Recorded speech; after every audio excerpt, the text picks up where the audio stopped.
سے گزارش کرتے ہیں کہ اس چینل کو آپ ضرور سبسکرائب کریں اور اپنے فرینڈز کے ساتھ ان ویڈیوز کو ضرور شیئر کریں تاکہ اہل بیت کا پیغام زیادہ سے زیادہ جوانوں تک. بہت سارے لوگ مریض ہیں، مجھے کہا گیا ہے، بہرحال شاید مجلس کے آخر میں فرصت نہ ملے. ان تمام مریضوں کو ہمارے دوست اسد جو کافی محنت کرتے ہیں مجالس کو لائیو کرنے میں، ان کی طبیعت ہے، اختر صاحب اور جتنے بھی حاضرین میں مریض ہیں، آپ کے ہمسائے، آپ کے رشتہ دار، سب کی صحت کے لیے ایک دفعہ صلوات بھیج دیں.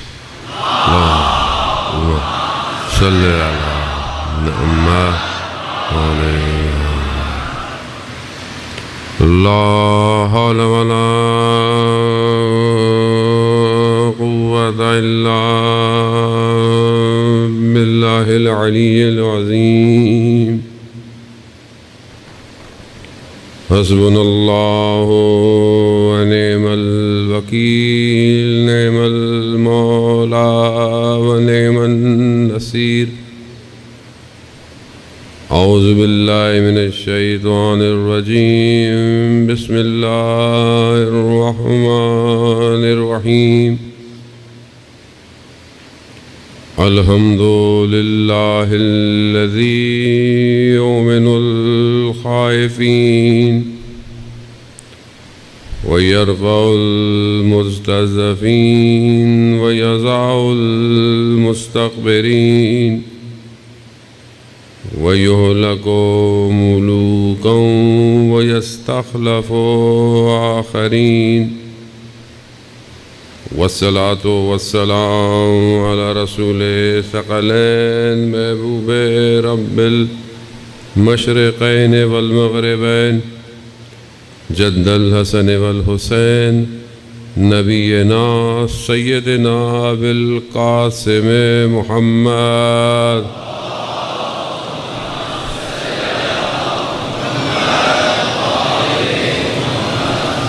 وعلى آلہ الطیبین الطاہرین المعصومین لا سیما بقیت اللہ فی الارضین. روحی وارواحنا لتراب مقدم الفدا ولعنت اللہ علی اعدائہم اجمعین.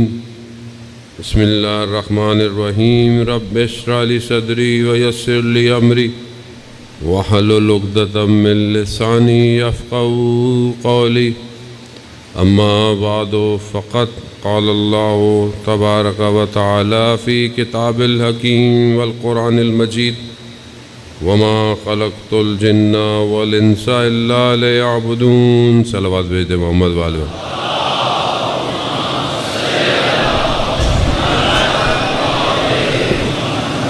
عزیزان محترم، ماہ محرم الحرام کا پہلا عشرہ اور چند شب باقی رہ گئی ہیں. مقصد اولیاء خدا روح زمین پر خداوند متعال کی طرف لے کر جانا ہے. پروردگار نے کہ صرف انسان خدا کی معرفت حاصل کرے، پروردگار نے یہ پوری دنیا کو بنایا. وہ حدیث قدسی جو ہم لوگ سنتے رہتے ہیں کہ کنتو کنزن مخفیاً، میں چھپا ہوا خزانہ تھا، میں نے چاہا پہچانا جاؤں. یعنی خدا اپنی پہچان کے لیے یہ سب کر رہا ہے. خدا خدا ہے اگر کوئی نہ بھی ہو، مخلوق نہ ہو تب بھی وہ خالق ہے. ازل سے ابد تک ہے، نہ اس کو کسی نے پیدا کیا ہے نہ اس نے کسی کو پیدا کیا ہے. لم یلد ولم یولد. ہر کوئی اس کا انکار کر دے مگر پھر بھی وہ خدا ہے. بس اپنی صفات کی معرفت کے لیے کہ وہ کیسا رازق ہے، وہ کیسا رحمان ہے، وہ کیسا غفار ہے، وہ کیسا ستار ہے، اس کے لیے اس نے ان ہستیوں کو بھیجا جن کو دیکھ کر خدا کی یہ صفات یاد آئیں. عزیزان محترم، بس میں آپ کی توجہ کا طالب ہوں. کیونکہ ہمارے ہاں بہرحال ساری باتیں ہو جاتی ہیں، خدا پہ بات ہوتی نہیں ہے۔ جس نے یہ پورا تھیٹر سجایا اور لوگ اس کی بات نہ کریں اور گھر چلے جائیں، وہ پوری دنیا تھیٹر تو ہے اور کیا ہے۔ ہر آدمی اپنے حصے کی ایکٹنگ کر کے چلا جاتا ہے۔ اپنی ہر بندے کی ایک ٹائم ڈیوریشن ہے، اس کا ایک لیپ ہے۔ جیسے تھیٹر میں پردے کے پیچھے لوگ کھڑے ہوئے ہوتے ہیں تیار، جب باری آتی ہے انہیں آگے بھیج دیا جاتا ہے، دوسرا ہٹ جاتا ہے، درمیان میں پردہ بند ہوتا ہے، انٹرول، پھر پردہ ہٹتا ہے۔ ہم سب کی زندگیاں بھی ایسی ہیں، ہمارے یہاں انٹرول نہیں ہے، ہماری زندگی بالکل بند۔ انٹرول کس کے لیے؟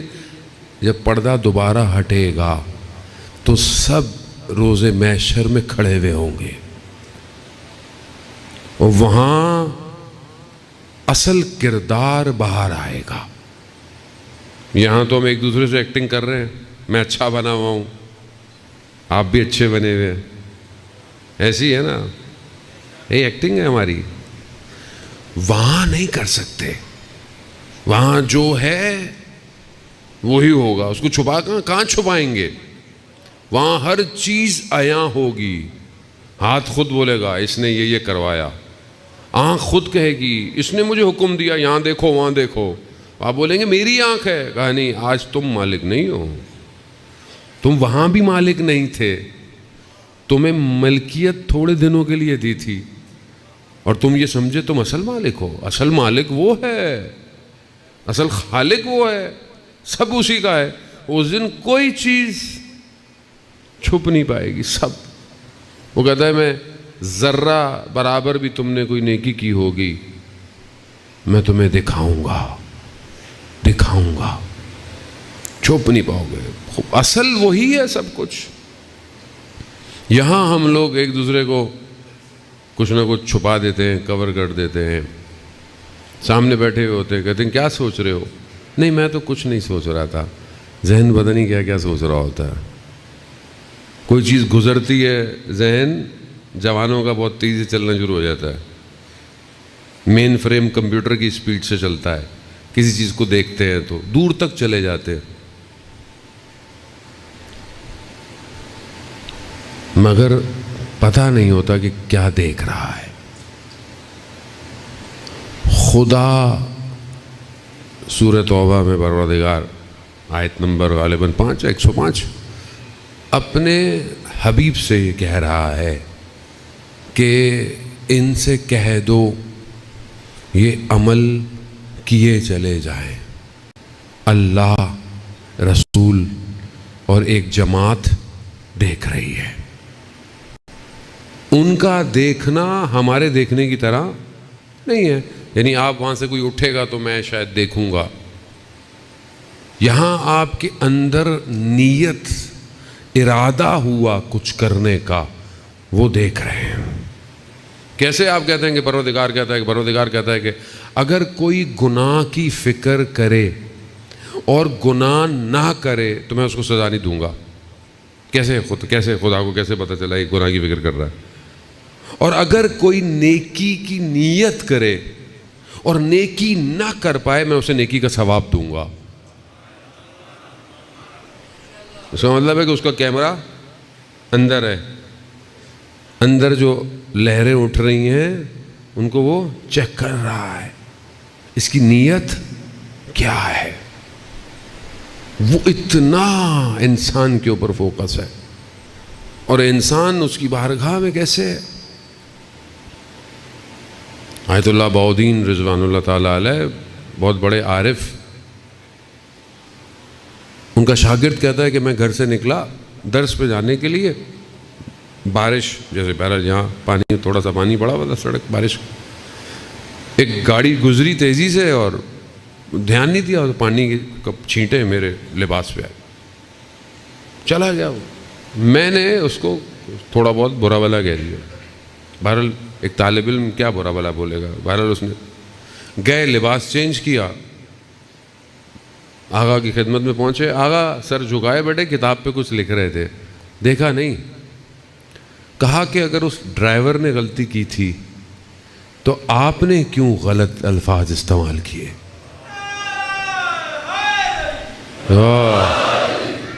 میں نے کہا کہ نہ اس وقت کوئی شخص تھا نہ ادھر کوئی شخص ہے، اللہ، رسول، مومنین کی جماعت دیکھ رہے ہیں۔ رات کو سیر کرائی، دوسرے دن تھوڑی دیر بعد وہیں چھوڑ دیا آگے۔ کہا اب پھر بہرحال یہ بزرگ تھے، یوں ہاتھ پھیرتے تھے تو حافظہ بھی واپس ہو جاتا تھا، یعنی جتنا بتانا ہے دکھانا ہے، باقی ڈیٹا ڈیلیٹ۔ عزیزان محترم، خوب یہ ہے، لیکن اس کا مقصد کیا ہے؟ صرف بندگی ہے، دکھانا نہیں ہے، شو آف نہیں ہے کہ بہرحال آپ کچھ۔ اللہ کے ولی ہمیشہ معاشرے میں اس لیے ہوتے ہیں کہ معاشرے کی بیک بون ہوتے ہیں، معاشرے کو چلاتے ہیں۔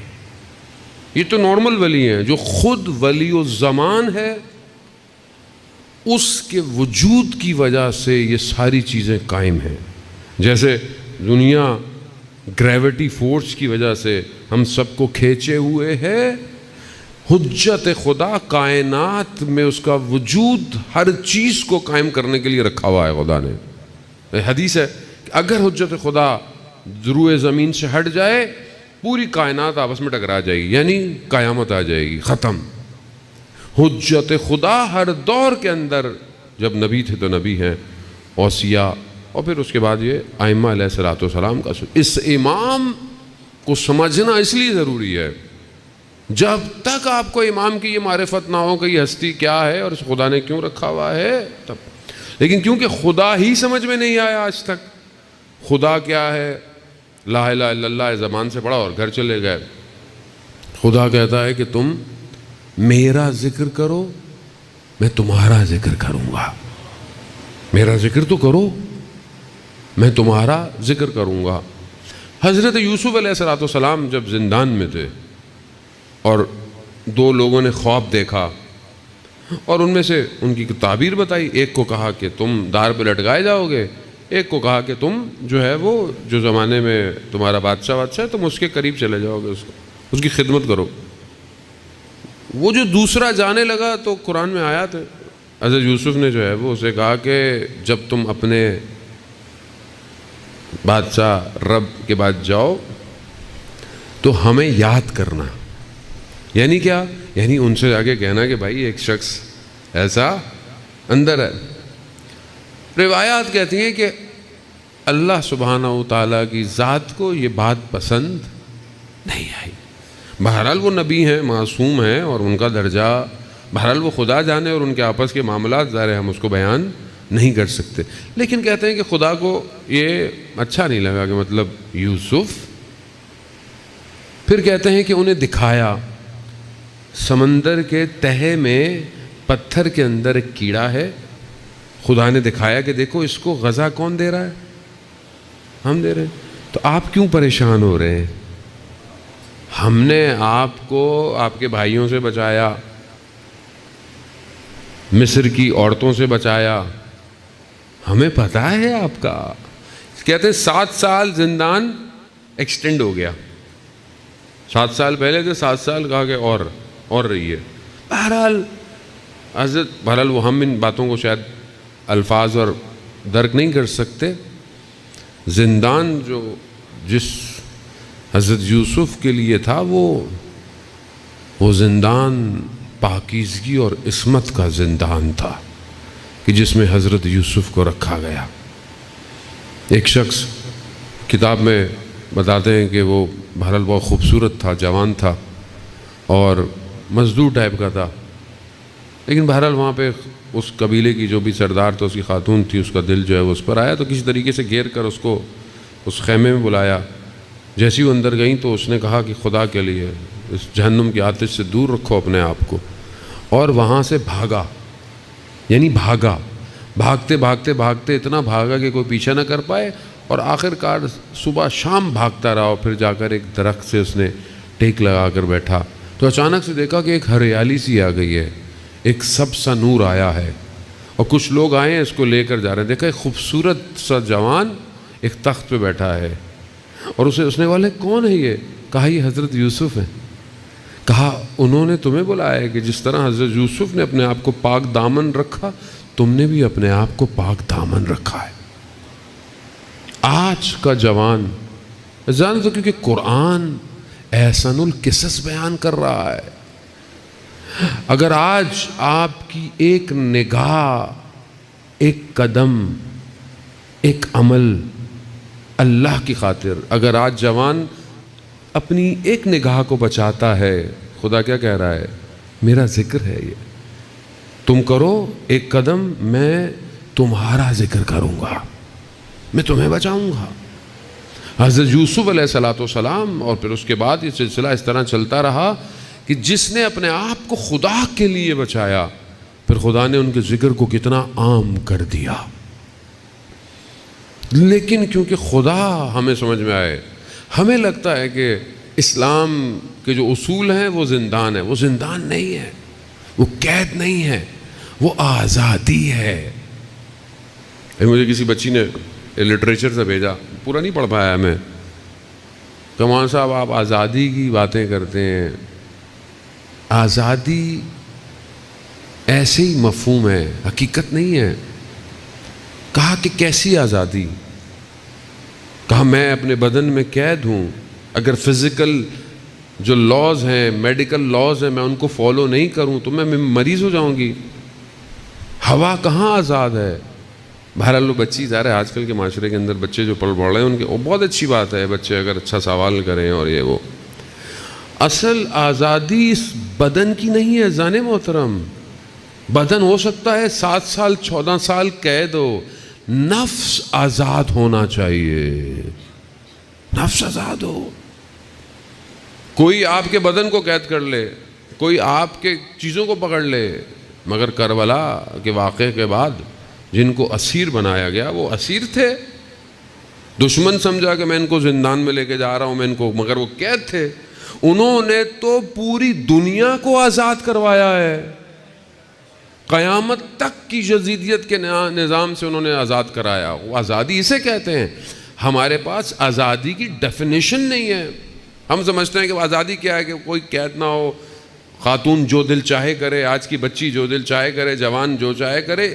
اسی آزادی کے شوق میں تو یہ ویسٹ جاتا ہے کہ وہاں کچھ بھی کر لو، سڑکوں پہ کچھ بھی کر لو. مولانا صاحب اب میں ظاہر دنیا میں مجلس پڑھنے جاتے ہیں، لوگوں کے ذہن میں کچھ اور ہے. ویسٹ جو جاتا ہے اسے پتہ چلتا ہے سنہری زندان ہے، سنہرا ہے لیکن زندان ہے، اڑ نہیں سکتے، پھنسے ہوئے ہو. لگتا ہے کہ آزادی ہے مگر کیا آزادی ہے؟ انسان تنزلی کی طرف ہے، انسان تباہی کی طرف ہے.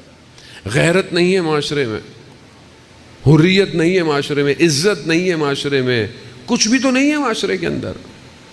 ہمیں لگتا ہے کہ بہرحال انسان اگر لخت ہو جائے، لباس سے جو کھول دے تمہاری آزادی ہے.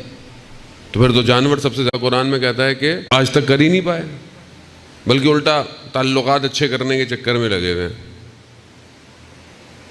دجال اپنا پلان لے کر آہستہ آہستہ کیا دکھاتے ہیں؟ کیوں تعلقات لوگوں کو اچھے کرنے، کیوں ملک ان رواسم کو بڑھانا چاہتا ہے. ہم تمہارا اکنامکس اچھی کریں گے، ہم تمہیں یہ دیں گے، ہم تمہیں وہ دیں گے. دجال کا کیا کام ہے؟ دجال جنت دکھائے گا جو کہ اصل میں جہنم ہوگی، اور جہنم یعنی جنت ہوگی. دجال کیا ہے؟ دجال 2 دجال ہیں. ایک دجال وہ ہے جو فزیکل شخص، ایک دجال فتنہ ہے. وہ آج پوری دنیا کو اپنے اندر لیے ہوئے کھینچے ہوئے، کہیں لالچ سے، کہیں اس سے، اور کہیں اس نے آپ کو سامنے اتر گیا ہے. وہ دجال آپ کے سامنے ہے. ظاہری طور پر آپ دیکھتے ہیں کہ جو نیون سٹی بن رہا ہے، جو اس طرف جہاں پہ سعودی عرب والے بھی جو ہے وہ ویزا لے کے جائیں گے، ٹھیک ہے، ٹیکنالوجی کی ہائپ ہے اس کے اندر. یعنی دنیا کا latest technology, latest architecture, latest design, جو کچھ ہو سکتا ہے وہ اس پٹی کے اوپر دنیا بنایا جا رہا ہے. وہ ایک ایسا ملک ہوگا کہ جس کے لیے باقاعدہ پاسپورٹ بھی الگ ہے، سب کچھ الگ ہے. حالانکہ ایک چھوٹی سی جگہ ہے اس کو بہترین دنیا بنا کر خوب کیا دکھا رہے ہیں کہ یہاں تمہیں سب کچھ ملے گا.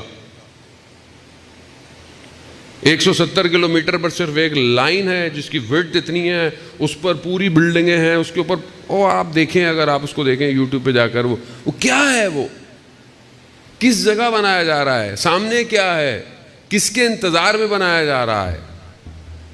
دجال تیاری کر رہا ہے, وہ اپنی تیاری کر رہے ہیں. یا مسلمان تو ویسے ہی فارغ, کو ٹائم ہی نہیں ہے, ہمیں تو فرصت ہی نہیں ہے, ہم لوگوں کیا دشمن کیا کر رہا ہے. مجھے پتا ہے میرا تو ٹائم شارٹ ہی ہے ویسے اتنی باتیں کر کر کے, لیکن کم از کم آپ تو بیدار ہو جائیں عزیزان محترم, پتہ تو ہو کہ ہونے والا کیا ہے. وہ جنت, ظاہری جنت لے کر اتر رہا ہے جو شداد لے کر آیا. جنت ہے نا, جنت بناؤں گا میں, کیا ہے وہ سب دنیا میں دینا چاہ رہا ہے. خوب خوف کس کا ہے جب قرآن واضح کہہ رہا ہے کہ فلانے فلانے تمہارے دشمن ہیں, کچھ بھی نہیں, ان سے دوستی کا کوئی فائدہ نہیں ہے. اور پریکٹیکلی, عقلی, لاجیکلی, ہسٹوریکلی, فزیکلی, جیوگرافیکلی آپ کو نظر آ رہا ہے کہ یہ ظالم ہے, انہوں نے قبضہ کیا ہے, یہ ظلم کرتے ہیں, انہوں مارتے ہیں, نہتے بچوں کو مارتے ہیں, اور دنیا خاموش خاموش. آج جان کو خطر, خدا کو نہیں پہچانا. جس نے خدا کو پہچانا وہ کربلا میں تھوڑی, وہ کربلا میں اپنی جانوں کو دے رہا تھا. ادھر کیا تھا, کو کمپیئر کریں تاریخ سے. ابن زیاد نے کیا بولا عمر ابن سعد لعین کو, خوب تمہیں شہر رے کی حکومت دیں گے. کیوں کہا شہر رے کی؟ اس وقت زمین اچھی تھی, زرخیز تھی, گندم اچھی تھی. اس کو کس کی لالچ تھی؟ نابینا تھا, امام کو نہیں جانتا تھا, امام کو دیکھ رہا تھا. کس چیز کے عوض اس نے امام کو بیچ ڈالا. مگر ہوا کیا, پاگل ہو گیا, ایک ہی سال کے اندر مر گیا, نہ وہ ملا نہ کچھ بھی نہیں ملا. تو آج دنیا اور یہ مسلمان ملک جو یہ سمجھ رہے ہیں کہ حالات اچھے ہو جائیں گے, اکنامک اچھی ہو جائے گی, ہم سب اچھا ہو جائے گا, کچھ اچھا نہیں ہونے والا, کچھ بھی نہیں ہوگا. جب اللہ کے فرمان کو پیچھے چھوڑ کے آگے جاؤ گے تو کہاں چلو گے تم؟ اور اگر 4 دن زندگی کے تمہیں اچھے مل بھی جائیں تو قیامت میں خدا کی بارگاہ میں کیا جواب دو گے؟ کربلا,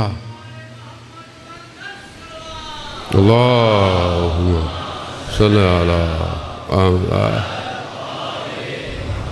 دجال ڈیجیٹل ہے.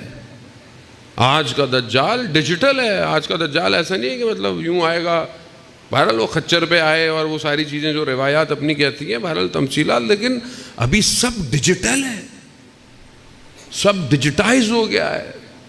سارا ڈیٹا, کوڈنگ, ڈی کوڈنگ, آپ کی انفارمیشن, آپ کا سب, اب وہ اسی طریقے سے اتر رہا ہے. آپ آج جو جوان جو بہت خطرے کے اندر ہے وہ اسی وجہ سے خطرے میں, کیونکہ بیریئر نہیں ہے, فلٹر نہیں ہے. ہمارے ملک میں سب کھلا ہوا ہے, کوئی فلٹر نہیں ہے, کوئی گورنمنٹ کی طرف سے کوئی کسی چیز ریگولیشن ہے ہی نہیں, سب آزاد ہے, جو دل چاہے دیکھے, جو دل چاہے سرچ کرے. پورے حالت دوسرے ملک جو خدا کو اتنا یقین نہیں مانتے لیکن اپنی قوم کے لیے انہوں نے فلٹر لگائے ہوئے. فلانا بچہ اتنی دیر سے زیادہ گیم نہیں کھیل سکتا جاپان کے اندر, فلانی اپلیکیشن وہاں نہیں چلتی ہے. چائنا اپنی اپلیکیشن لے کے بیٹھا ہوا ہے, وہ نہیں دیکھنے دے رہا, اپنے بچوں کی حفاظت کر رہا ہے. بہت سارے ایسے ملک ہیں دنیا کے اندر, ہمارے ہاں سب آزاد ہے. کیوں؟ کیونکہ مسلمان ہیں, کیونکہ وہ دشمن جانتا ہے آپ کے اندر پوٹینشل کتنا ہے. یہ قوم بیدار ہو گئی تو یہ ولی خدا کے ساتھ کھڑی ہوئی ہوگی. وہ اس کو سمجھیں عزیزان محترم, خدا کا ذکر صرف زبان سے نہیں ہے, خدا کا ذکر انسان عمل سے کرتا ہے. جوان اپنے وجود کو پہچانے کہ خدا نے اس کو یہ نعمت دی ہے, اس کا وہ سوال کرے. ایسے ایسے جوان بہرحال تاریخ میں گزرے کہ جنہوں نے اپنی جوانی کی قدر کی. قرآن جو کس سے بیان کر رہا ہے وہ صرف اس لیے نہیں کہ ہم لوگ صرف بس اپنے ذہنوں کو مشغول کر لیں.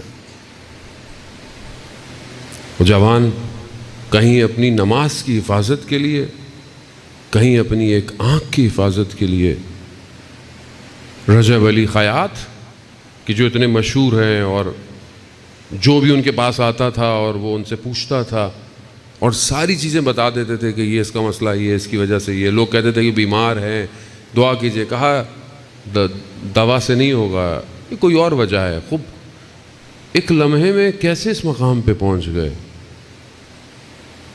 کہ جب وہ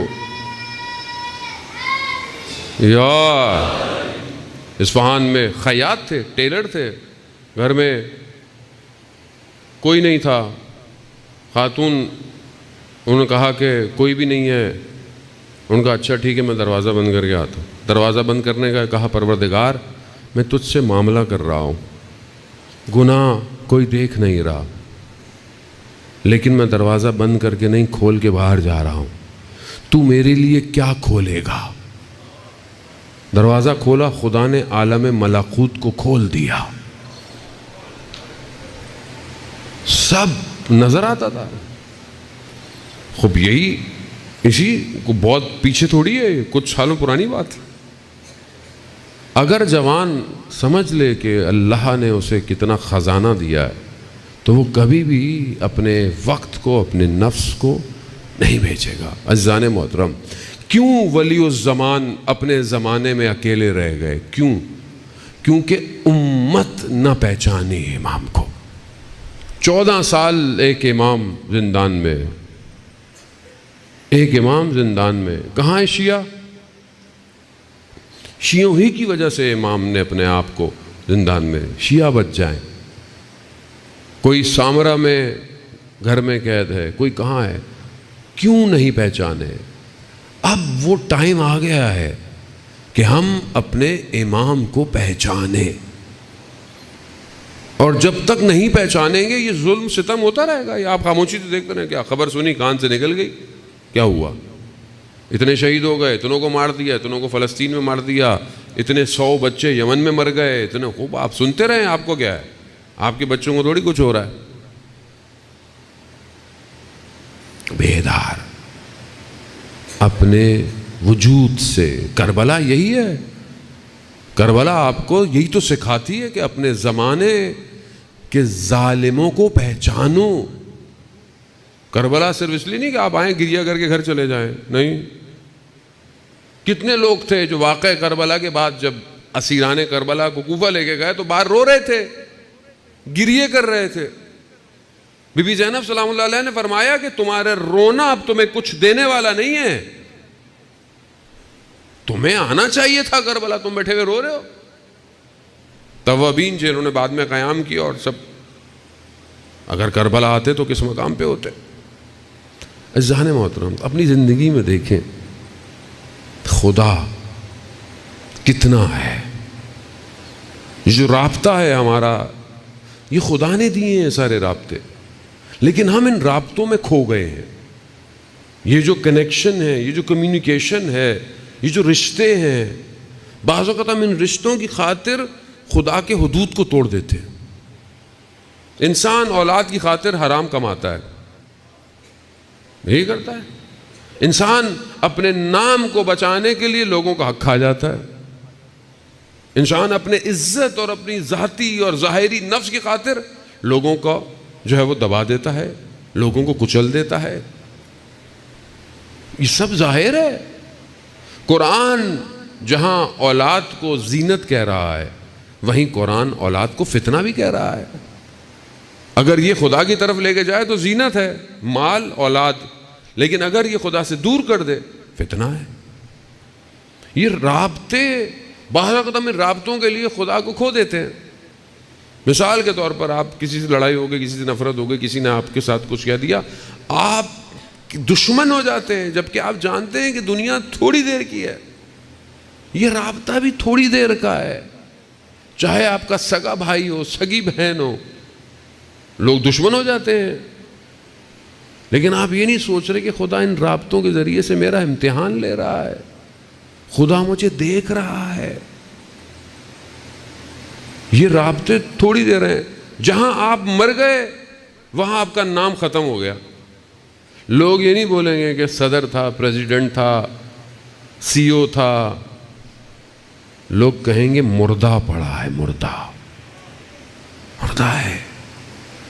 پروردگار مرتے ہی انسان سے اس کی شناخت چھین لیتا ہے. یہ سب ٹیمپریری رابطے ہیں. اصل رابطہ پروردگار ہے. میں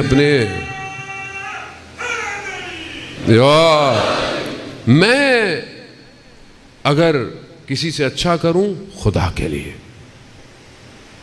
آپ ائمہ علیہ السلام کی زندگی کے اندر دیکھیں، مولا کائنات جنگ ہے، اور جنگ کے اندر آپ سچویشن دیکھیں، دشمن کے اوپر آ کے بیٹھ گئے اور بس دشمن زیر میں تھا، اس نے اہانت کی، گستاخی کی، امام کھڑے ہو گئے. امام ٹہلنے لگے. تھوڑی دیر بعد امام نے پھر اس کو مار دیا. سوال پوچھا، مولا آپ کے نیچے تھا، بالکل تلوار کی زد میں تھا، آپ نے مارا کیوں نہیں؟ یہاں بریکٹ میں بتاتا ہوں، امام کا کوئی کام اپنی ذات کے لیے نہیں ہوتا. امام یہ بس ہمیں بتانا چاہ رہے تھے کہ کہیں تمہارے ذہن میں یہ خیال نہ آئے کہ علی نے اس لیے مارا کہ اس نے علی کے ساتھ اہانت کی ہے. علی کا کوئی کام خدا کے بغیر نہیں ہو سکتا.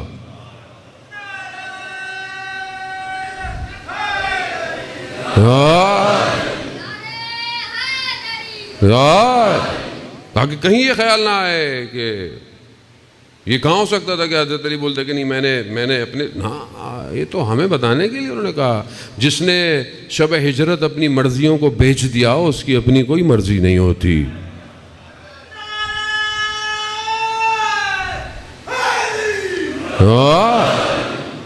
یہاں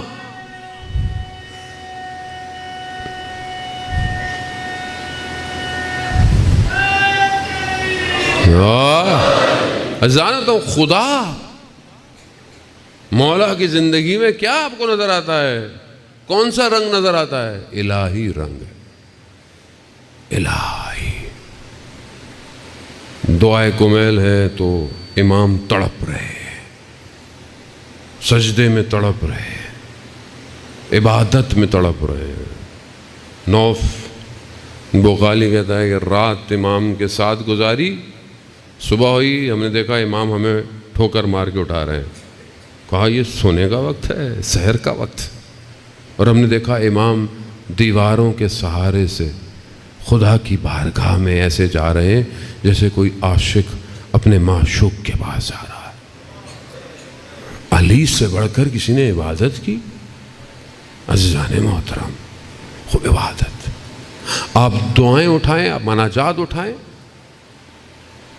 دعائے ابو حمزہ میں غالباً امام جو تعلیم فرماتے ہیں کہ وسما دعائی اذا ندیتک، میں تجھ سے دعا مانگتا ہوں اور تو میری سنتا ہے. بس یہ ایک جملہ اگر انسان سمجھ جائے کہ میں تجھ سے مانگتا ہوں اور تو سنتا ہے. میری حیثیت، میری کائنات میں اوقات، میرا وجود، کہاں وہ خالق، ان اللہ علی کل شیء قدیر. میں مانگتا ہوں پروردگار اور تو سنتا ہے. میں مانگتا ہوں، میں واقعی اس سے مانگتا ہوں. جانتا پروردگار حدیث میں ہے کہ کچھ چیزیں تمہاری طرف سے ہیں، کچھ چیزیں میری طرف سے ہیں. پروردگار کہتا ہے کہ مغفرت میری طرف سے ہے مگر توبہ تمہاری طرف سے ہونی چاہیے. میں مغفرت کروں گا تمہاری لیکن توبہ کا استجابت میری طرف سے ہے، قبولیت میری طرف سے ہے، مگر دعا تمہاری طرف سے ہونی چاہیے. خود دعا تو مانگو، میں استجاب کروں گا. مولانا صاحب دعائیں مانگ مانگ کے تھک گئے، قبول ہی نہیں ہوتی ہے. مانگ کیا رہے ہو؟ کیا مانگ رہے ہو؟ وہ قرآن کی جو آیت ہے کہ مانگو میں استجاب کروں گا، اس کے ذیل میں علامہ طباطبائی فرماتے ہیں، میں پہلے کئی دفعہ عرض کر چکا ہوں کہ روز قیامت میں ایک شخص کو بہت سارے ریوارڈ ملیں گے، جزا. کہے گا پروردگار یہ تو میں نے کام نہیں کیا تھا. کہا نہیں، وہ جو تم نے دعائیں مانگی تھیں اور پوری نہیں ہوئی، اس کے بدلے میں نے تمہیں دیا ہے.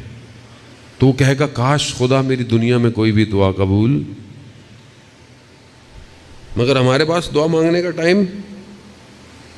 دعا کی حقیقت یہ نہیں ہے کہ وہ قبول ہو جائے. دعا کی حقیقت یہ ہے کہ آپ اپنے رب سے بات تو کریں. بات کتنی دیر بات ہے مجھے آپ بتائیں خدا سے. نماز پڑھتے ہیں، نماز تو چھوڑ دیں، خیر 1 منٹ نہیں ہے ہمارے پاس خالق سے بات کرنے کا. 1 منٹ. 24 گھنٹے 60 ملٹیپلائی بائی 24. میری تو میتھس بہت اچھی نہیں ہے بہرحال. 1 منٹ. اور ہم کہتے ہیں جی ہمارے پاس صحیفہ سجادیہ ہے. صحیفہ سجادیہ کیا ہے؟ مولوی صاحب پتہ نہیں سنا ہے کیا ہے؟ دعاؤں کی کتاب ہے. کیونکہ ہمیں تو نہیں پتا دعا کیسے مانگنی ہے.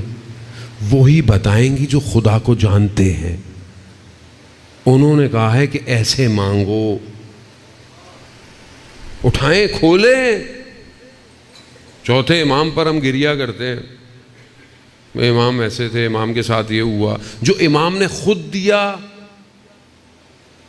جو دشمن نے امام کو پہنایا وہ ہم سب نے پہنا ہوا ہے، اور جو خود امام نے دیا ہے وہ نہیں ہونا. ہمیں کیا معذرت آج کل دعا رابطہ ہے، رابطہ. اس دور میں جو آج ہم کہتے ہیں depression, stress, pressure, psychological factor, external factor, چڑچڑا پن، برداشت ختم ہو گئی ہے. کیوں ہے؟ کیونکہ آپ کے پاس انرجی کو ایگزٹ کرنے کا وے آؤٹ نہیں ہے.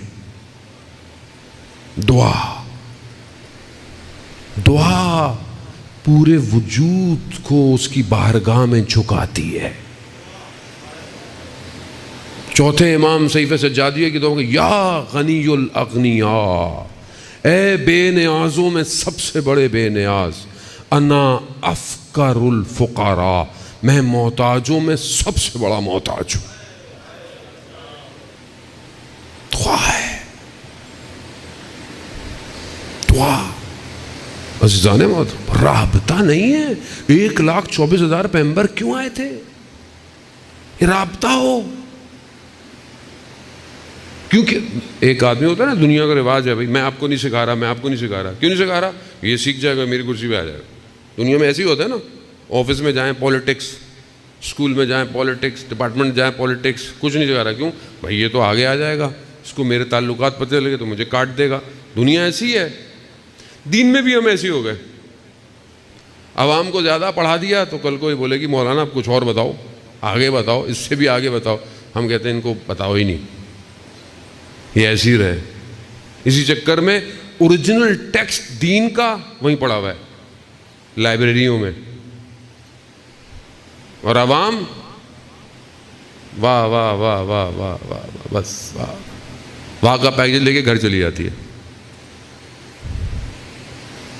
سوال ہے، خدا نے تو سوال کرنا ہی کرنا ہے. جانے محترم، امام دیکھ رہا ہے. امام بولے اتنے سارے لوگ تمہاری وجہ سے تھوڑی آتے ہیں، ہمارے نام کی وجہ سے آتے ہیں. اوریجنل ٹیکسٹ کیوں نہیں ہے ان کی زندگیوں میں؟ کیوں نہیں ہے؟ مناجات 15 جو مفاتیح الجناح میں ہے، 15 مناجات ہے، چھوٹی چھوٹی سی ہیں. جانے محترم، اب تو موبائل میں اپلیکیشن ہے آپ کے، مفاتیح الجناح، ڈیوائن پرلز، شیعہ ٹول کٹ، ساری اپلیکیشن ہے. جائیں کلک کریں، کلک کریں، 2-3 کلک ہیں. اردو کے اندر، انگلش کے اندر. ٹرانسلیشن پڑھیں، خبر بھی نہ پڑھیں، ٹرانسلیشن پڑھیں. شاکرین کی، توبہ کرنے والے کی، شکر کرنے والے کی، طلب کرنے والے کی، سب کی دعائیں چھوٹی چھوٹی سے کم ساتھ. ٹائم نہیں ہے. قول معصوم ہے، ٹائم نہیں. نہج البلاغہ ٹائم نہیں ہے، قرآن تو ویسی ٹائم نہیں ہے. نہ جانے کیوں ہے یہ سب؟ صرف خدا. کربلا لا الہ الا اللہ، یہی ہے درس، یہی انسانیت. دانے موت آج جس کے لیے آپ جمع ہوئے ہیں، معرفت دیکھیں آپ. کربلا کیسے کیسے گوہر کو لے کر بیٹھی ہوئی ہے، کیسے کیسے گوہر. ماؤں نے نہ جانے کیسے کیسے گوہر لے کر کربلا آئی. شب عاشور امام سب کو بتا رہے ہیں یہ مقام یہ ہو. قاسم خیمے میں پیچھے بیٹھا ہوا ہے. جب دیکھا کہ سب ہو گیا، کہا چچا جان کیا ہماری باری نہیں آئے گی؟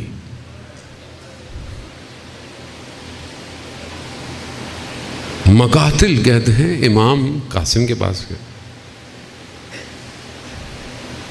کہا قاسم آپ کی نہیں، علی اصغر بھی شہید ہوگا. ہاشمی خون ہے، غیرت. کہا چچا کیا یہ لوگ خیموں تک پہنچ جائیں گے؟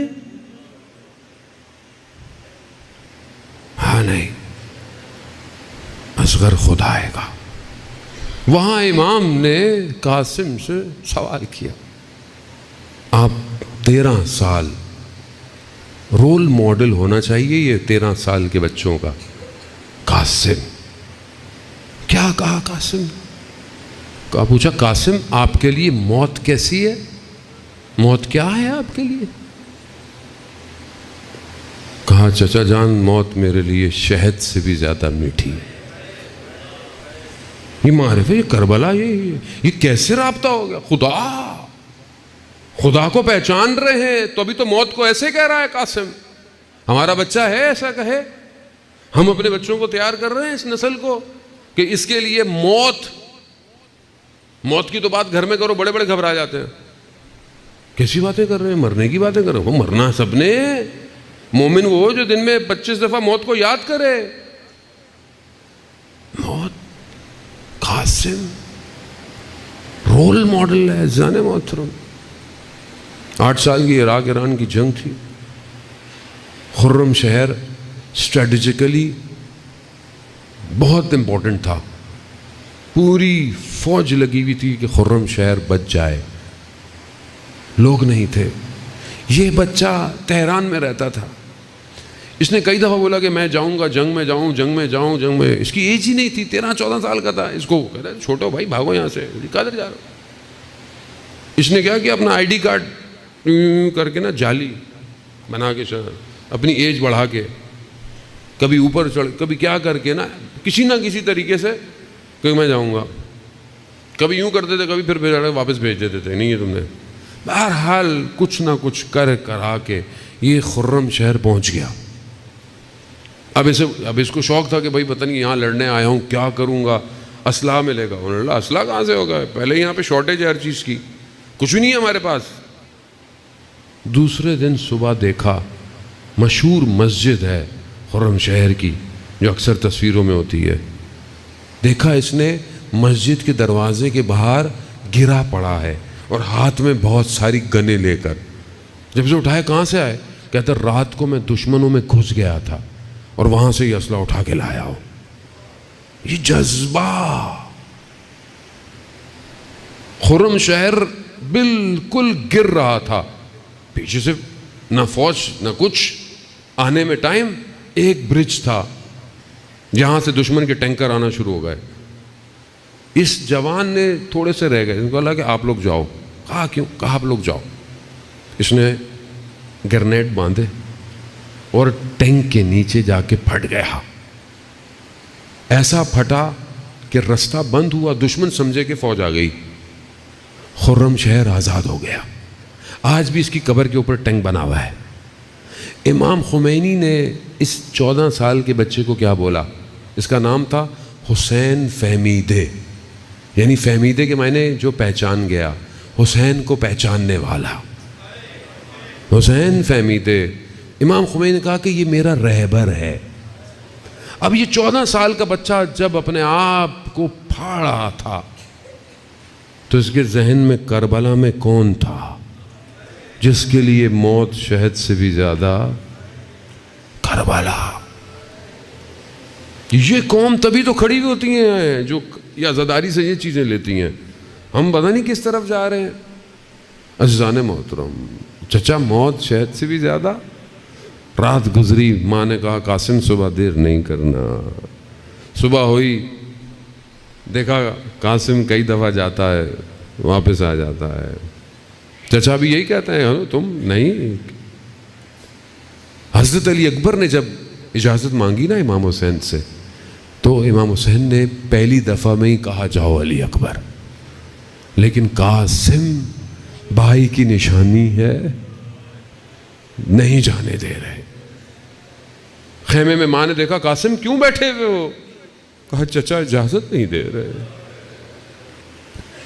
ماں کو یاد آیا کہ جب تم 2.5-3 سال کے تھے اور تمہارے بابا کا آخری وقت تھا، جب زہر کی شدت نے ان کے جگر کے ٹکڑوں کو باہر نکال رہا تھا تو بابا نے تمہیں بلایا تھا، کہا قاسم کو بلاؤ۔ قاسم کہا قاسم جب مشکل میں زندگی میں پھنس جانا، یہ ایک تعویذ باندھ رہا ہوں میں تمہیں، اس کو کھول لینا۔ اب قاسم نے 10 سال امام حسین کے ساتھ گزارے ہیں، لیکن قاسم کو مشکل کیسے آتی؟ حضرت عباس جس کے چچا ہوں اسے زندگی میں کیسے مشکل آئے؟ قاسم کو کوئی مشکل نہیں آئی، لیکن اس دن ماں نے کہا قاسم اس سے مشکل ترین دن نہیں ہو سکتا، قاسم وہ کھولو۔ جب اسے کھولا دیکھا بابا کا خط ہے۔ اللہ اکبر۔ امام حسن جانتے ہیں اپنے بھائی کے لیے تیاری کر رہے۔ کہا بیٹا قاسم جب دیکھو چچا دشمنوں میں گھر جائیں تو جان سے دریغ نہیں کرنا۔ بس جیسے ہی قاسم نے یہ خط پڑھا نکلا، اب قاسم کی رفتار فرق کر گئی۔ اب قاسم کو جب امام حسین علیہ السلام نے آتے ہوئے دیکھا نا، سمجھ گئے اب قاسم کچھ لے کر آ رہا ہے۔ قاسم نے وہ خط اپنے مولا کی خدمت میں دیا۔ امام نے جیسے ہی اپنے بھائی کا خط پڑھا،